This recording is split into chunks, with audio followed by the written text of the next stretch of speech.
हमनी के संस्कृति, हमनी के संस्कार सदा रहे हमनी के साथ। भारत के महान ग्रंथ और काव्य सब के संपूर्ण संकलन सब्सक्राइब करें तिलक। प्रार्थना की खुशबू, साइकिल प्योर अगरबत्ती।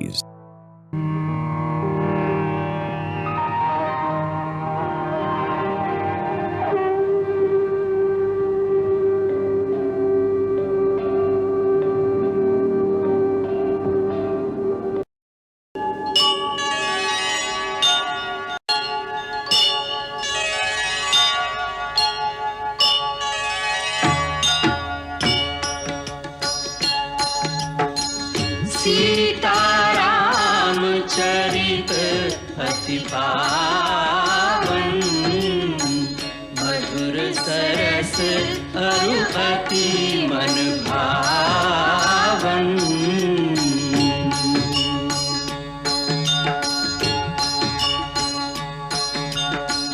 पुनि पुनि कितने हो सुने सुनाए, की प्यास बुझत न बुझाए।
आपन परिचय ना देला तू लोग। आप तो स्वयं भगवान कहलात हई और भगवान के अपन हर भक्त के पहचान होला। यह सोच के कि आप अपना एह दास के तो जानता ही होखब, परिचय दिहल आवश्यक ना समझ ली। ई अयोध्या नरेश दशरथ के सुपुत्र राम और लक्ष्मण हवन। आप बड़ा शुभ अवसर पर पधर ली भगवान। आई आसन ग्रहण करी। एह मीठा स्वागत वचन से तू हमके बहला ना सकब मूढ़ जनक। हम महेंद्र पर्वत पर तपस्या करत रही कि शिव धनुष टूटे के घोर गर्जना के स्वर सुनाई देलस। हम ही जाने आयल हई कि हमरे आराध्य देव शिव के धनुष के तोड़े के दुस्साहस के कैलस हा। बोलत काहे नहीं खे मूर्ख? बतावा बतावा के कर मृत्यु हमके यहाँ लेके आइल बा। जल्दी बताओ, न तो जहां तक तुहार राज्य बा वहां तक के पृथ्वी के हम उलट पुलट करके रख दे। तुहार पूरा राज्य नष्ट कर दे, भ्रष्ट कर दे। प्रभु, शिव के धनुष के तोड़ दे ऐसन साहस तो कोई आपके दास ही कर सकेला। ओकरा खातिर का आज्ञा बा, आप हमसे कहीं। सेवक ऊ होला जे सेवा करेला। जे शत्रुता करे ओके शत्रु समझ के ओकरा के दंड देवे के चाहिए। जे भी यह शिव धनुष के तोड़ ले बा वो सहस्त्र बाहु की तरह हमार शत्रु आ। सावधान जनक, विश्वामित्र, ये वहां एकत्रित राजा गण और इस सगरे सभा के हम सावधान करत हई कि जहां भी वो अपराधी छिपल बा ओकरा के बाहर निकाल के खड़ा कर दिहल जाए, अन्यथा हम ओ शिव द्रोही के मृत्यु दंड दे दे। इस समझ ला कि तोहनी में से एक के भी प्राण ना बचे। एक धनुष टूट गई तो एकरा में इतना क्रोध करे के का बात बा? हम तो बचपन में कितना धनुरी तोड़ ले बानी, ओ समय तक केहू ना क्रोध कैले रहे। राजा के छोकरा, तनिक होश में बात कर। विश्व में सम्मानित महाशिव के धनुष के लइकन के धनुरी के बराबर समझता रहे। यू धनुष है जेकरा से शंकर त्रिगुणाई के वध कैले रहलन।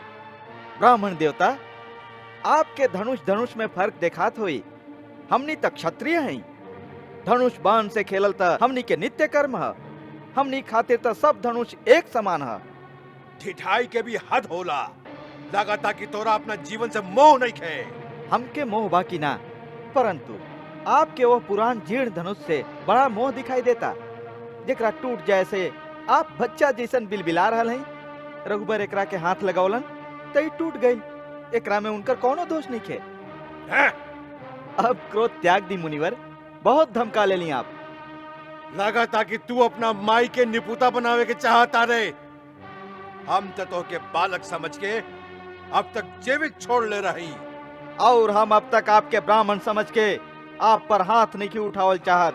हमरा कुल में ब्राह्मण के वध ना कल जाए, उनकर रक्षा कल जाला। शठ अशिष्ट निरंकुश बालक, कदाचित तू हमके एगो वेद पाठी ब्राह्मण समझ ले बारे।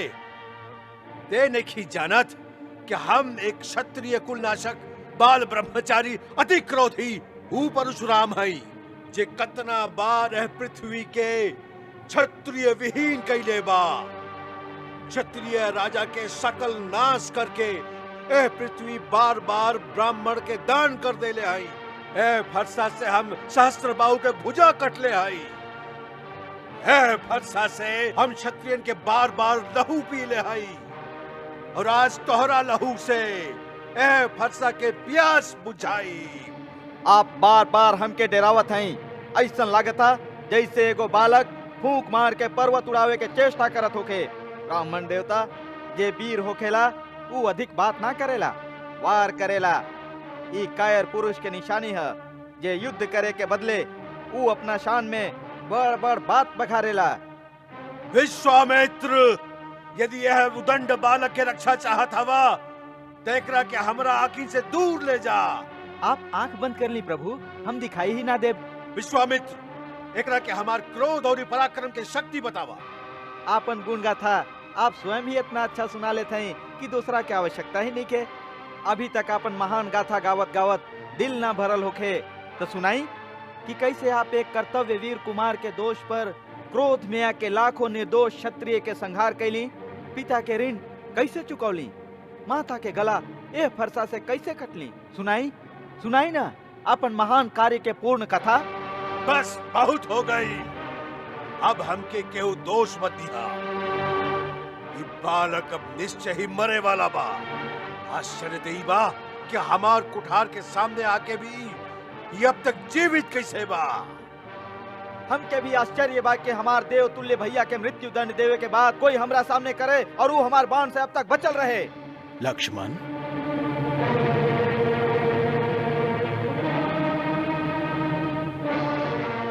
महामुनि, लइकन के गलती पर बड़ा क्रोध न करस, शांत हो जाई भगवान।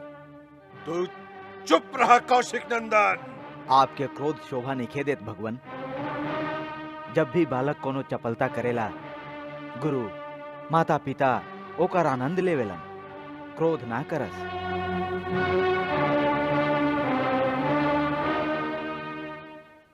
भगवान, आप तो सहज सुजान हैं। बालक के बात पर ध्यान मत दी। और फिर उ तो अपराध भी नहीं कैले। आपके अपराधी तो हम हैं। हमरे हाथ से धनुष भंग भइल बा। अगर दंड देवे के बा तो हमके दी।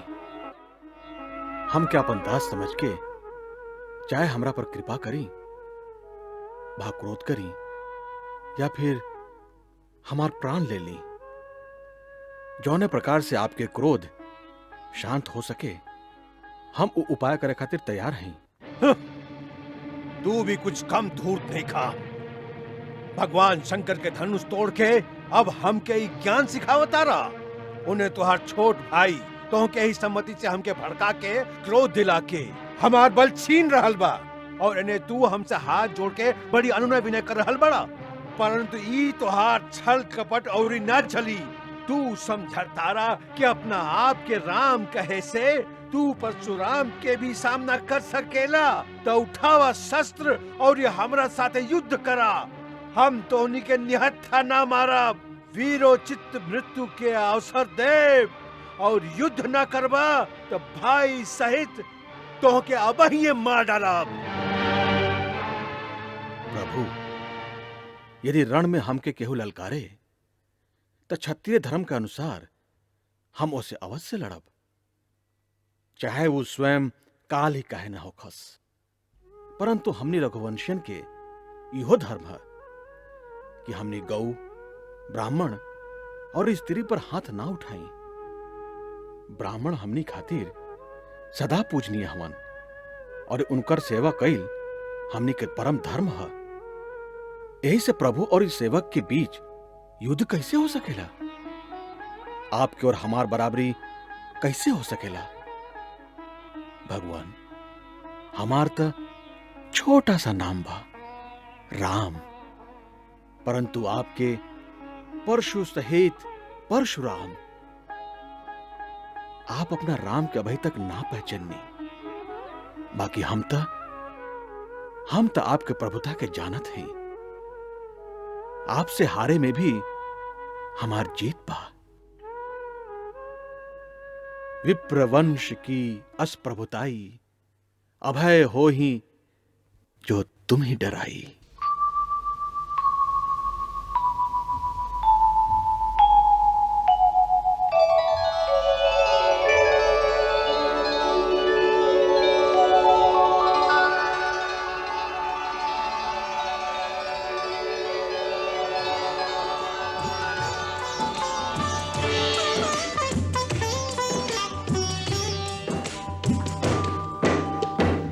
सोने मृदु गूढ़ वचन रघुपति के, उघरे पटल पर सुधर मति के।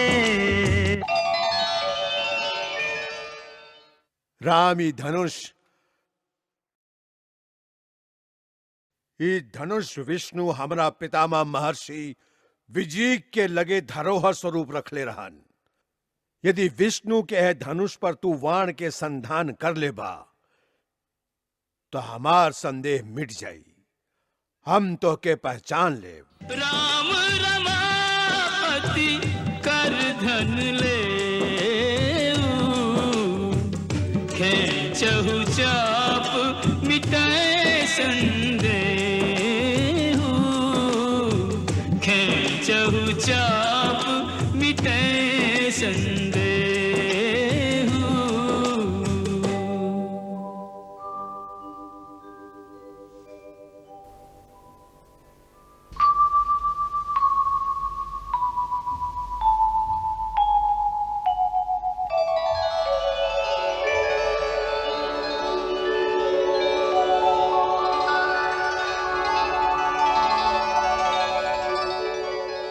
प्रभु नंदन, आप तो जानत हैं कि दिव्य वैष्णव बाण कबो खाली ना जाए।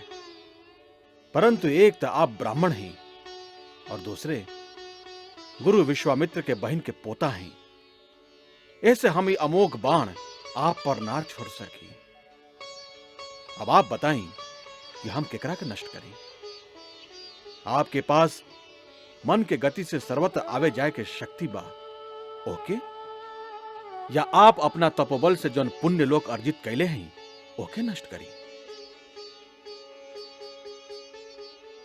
हे रघुनंदन, हमरा आवागमन की शक्ति के नाश मत करी। काहे कि जब हम अपना गुरु कश्यप के ई सब पृथ्वी दान कैले रही, तो वो हमरा से कहले रही कि अब तू हमरे राज्य में ना रह सका। तब से हम पृथ्वी पर कभी भी रात्रि में विश्राम ना करी। हमरा के रात के महेंद्र पर्वत पर जाए खातिर ओ शक्ति के परम आवश्यकता होला, परंतु आप ए अमोघ बाण से हमरे पुण्य लोक के नाश कर दी हैं, जिकरा संगे नाश हो जाए हमार कीर्ति, हमार अहंकार और अहंकार जनित हमार क्रोध।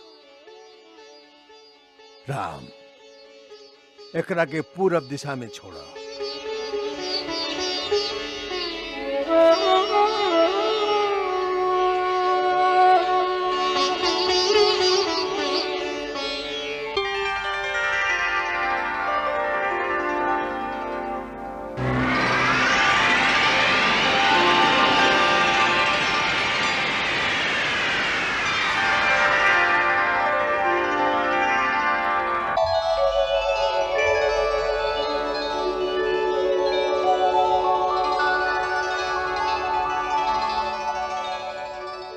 जय रघुवीर तिलक,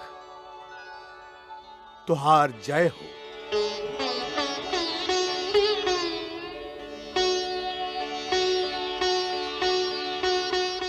जनक, तोरे कई जन्म के पुण्य से श्री राम तोहरे धाम आयल बाड़न, और ये राम के है संजोग स्वयं ब्रह्मा जी भगवान शिव जी के आशीर्वाद से ही निश्चित कैले बाड़न।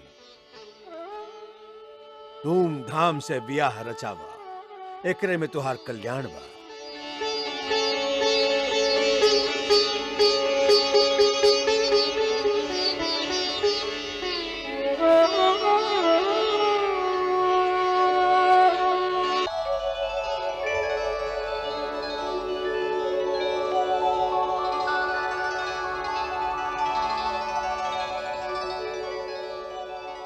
राम, तोहके पाके हम धन्य हो गए। हम क्या अपन पुत्र समझ के हमरा पर अपन स्नेह बनौले रखी। हमार भूल चूक के क्षमा करत रहब। तोहार सदा कल्याण होखे बेटा। ब्रह्मर्षि, आपके प्रसाद से श्री राम धनुष भंग करके हमार प्रण पूरा करके हमके कृतार्थ कर देलन। अब आप जे उचित समझी वो आज्ञा दी। मिथिला नरेश, ई बियाह त धनुष के अधीन रहे से ओकरा टूटते बियाह त हो गई। तथापि तू अपना कुल के रीत के अनुसार अपना कुल के बड़ा बूढ़ा और एक गुर्जन से पूछ के ही सब काम कर, और अयोध्या में दूत भेज के महाराज दशरथ से कहा कि वो बारात साज के जनकपुरी पहुंचस। जे आज्ञा।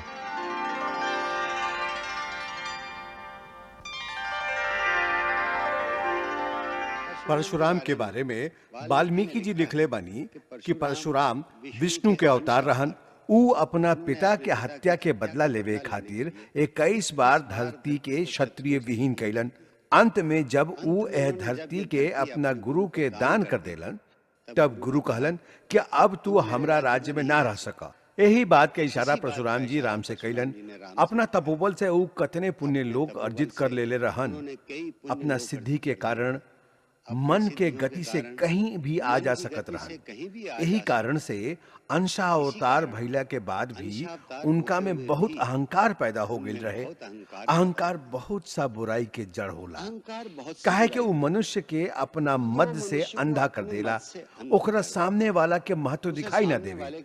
यही से परशुराम जी के भी श्री राम के पहचाने में इतना देर लग गई। अहंकार में उत्तेजना भी बहुत होला, पर एगो अहंकारी पुरुष के शक्ति छीन करे के तरीका उहे है जे लक्ष्मण अपनौलन ऊ अपना बात से परशुराम जी के बहुत क्रोधी कर देलन। क्रोध से उत्तेजित मनुष्य के शक्ति छीन हो जाला। यही से गंभीर परिस्थिति आवे पर मनुष्य के उत्तेजित होके के बजाय शांत रहे के चाहिए, तबे ऊ विजयी हो सकेला। उन्हें श्री राम सर्वसमर्थ होते हुए भी वह समय तक धनुष के ओर ना गईले जब तक गुरु विश्वामित्र स्वयं उनका के आदेश ना देलन। हालांकि सीता जी की अधीरता और विह्वलता के वो अच्छा से देखत रहन और समझत रहन। एक और मर्यादा के ई प्रतिबंध, परंतु दूसरी ओर मन ही मन श्री राम सीता के यह अधीरता में अपना प्रति उनका प्रेम के प्रकाष्ठा देख के बराबर पुलकित भी होत रहन। जैसन रामचरित्र मानस में बा, देखि विपुल विकल वैदेही, निमिष विहाद कलप सम देही, अस जिय जान जानकी देखी, प्रभु कुल के लखि प्रीत विसेखी। आजकल के जमाना में यह शिक्षा के कितना आवश्यकता बा इस सभे जनता रे। यदि आज के समाज अतना ही समझ ले तो रामायण के कथा सार्थक हो जाए।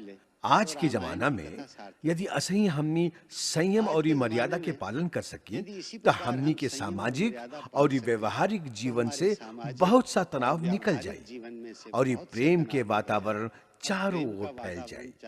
रामायण ऐसने ऊंच विचार की प्रेरणा स्रोत है। यह ग्रंथ के महानता है। जय श्री राम। मंगल भवन अमंगल हारी, प्रभु सुदशरथ अजिर बिहारी।